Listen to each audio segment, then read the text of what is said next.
Up next we have Mark Pearson. If you don't know who he is, I can tell you that not very long ago, was it 2015, Mark was arrested for sexual assault, and Mark was innocent.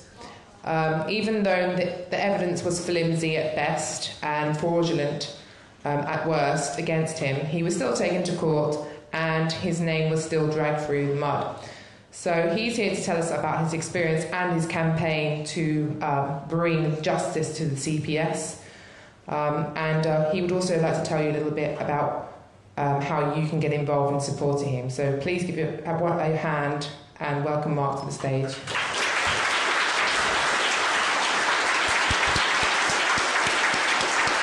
In 2015, February, I was arrested by a team of transport police who raided my home at 6 in the morning and took me to the transport police station in Tottenham Court Road, Central London Police Station, and put me in a cell, and then several hours later I was interviewed and I was shown a photograph, a very blurry photograph of myself. At least I thought it was myself. I wasn't 100% certain.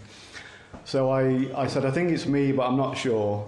And they said somebody had accused this person that was in the photograph of sexual assault with penetration.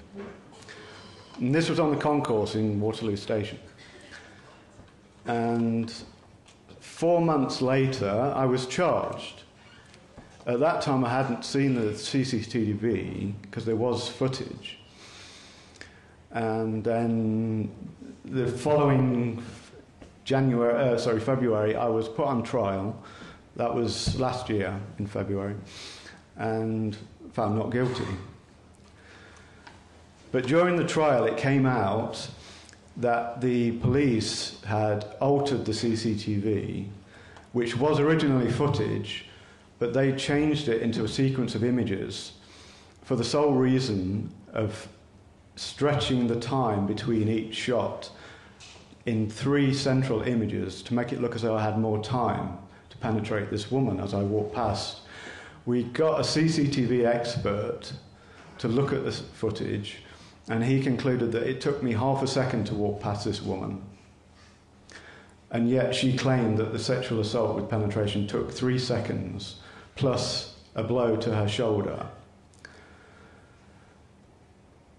So after my trial, I asked for an interview with Alison Saunders, the lovely Alison, and she refused to meet me. But she did advise one of her minions, the head of legal services at the CPS, to meet me and explain exactly why I'd been charged and put on trial. That wasn't satisfactory, obviously, because he insisted that although the CCTV didn't show a sexual assault, that didn't mean that one hadn't happened.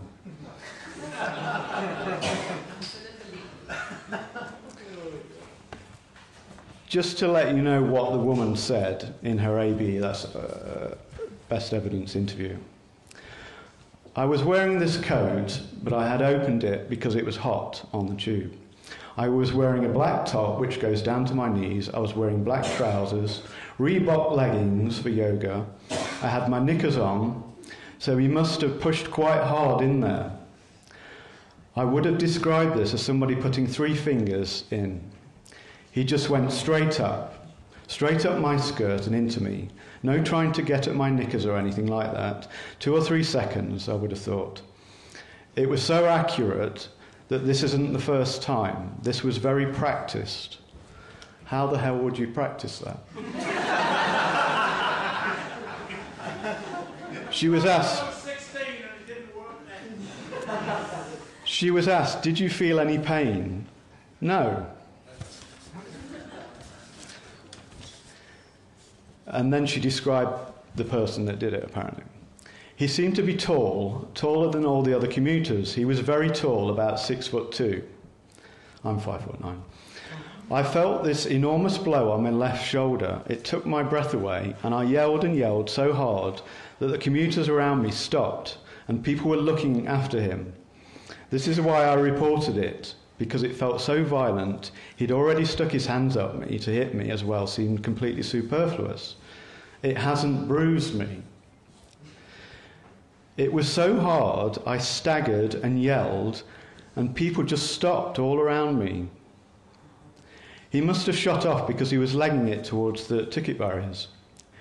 And he was taller than me, and he was taller than everyone else, so he still stuck out. So this woman, she's an actress, I'm not allowed to name her. So far as... I know nothing.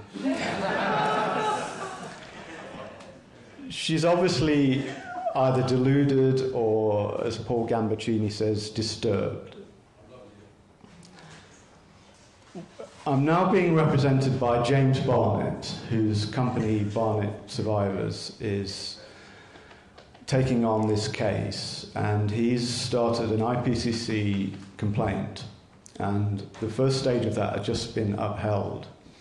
So now the IPCC has asked the York Transport Police to come and investigate the London-based Transport Police.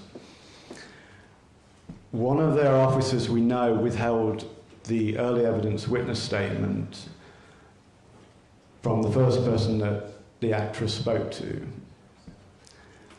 And I didn't know about that until during the trial, and we had to adjourn because my barrister was told nothing about this, and he didn't even know there were any witness statements. So we had to adjourn. By that time, it was pretty obvious that she was appearing as completely nuts to the jury, because when she saw an image of me, she said, "But the guy had hair."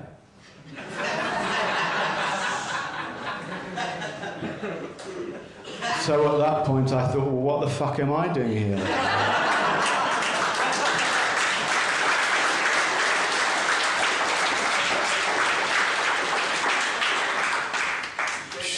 She was also shown an image of herself who she didn't recognise. She said, "But I don't wear boots like that." And the judge said, "Well, it must be you. It's obviously you." So she just came across as completely balking. The IPCC complaint is going, as I say, into the second stage now. And I'm still trying to find information from the CPS and the Transport Police by subject access requests. They're stonewalling, so we need to get a lawyer to ask for the information next. But to do that, obviously, it's going to cost money. I haven't got money. So what I'm doing now is asking for your help.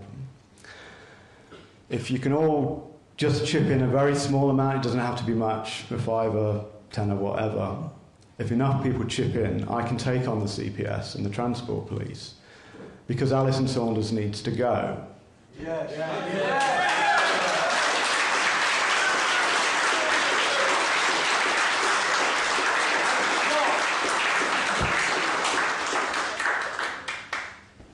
She didn't start this. This was started by Keir Starmer, who's now manoeuvring himself to become the Labour representative. I'm just worried that they'll replace Alison Saunders with somebody even worse. Not possible. So you should all have one of these on your seat. That's the web address for the campaign fund. It's gogetfunding.com/innocence/. If enough people can contribute, that would be great. I mean, as I say, I haven't got funds. I can't take on the CPS on my own. I need your help. That's all I've got to say. Thank you.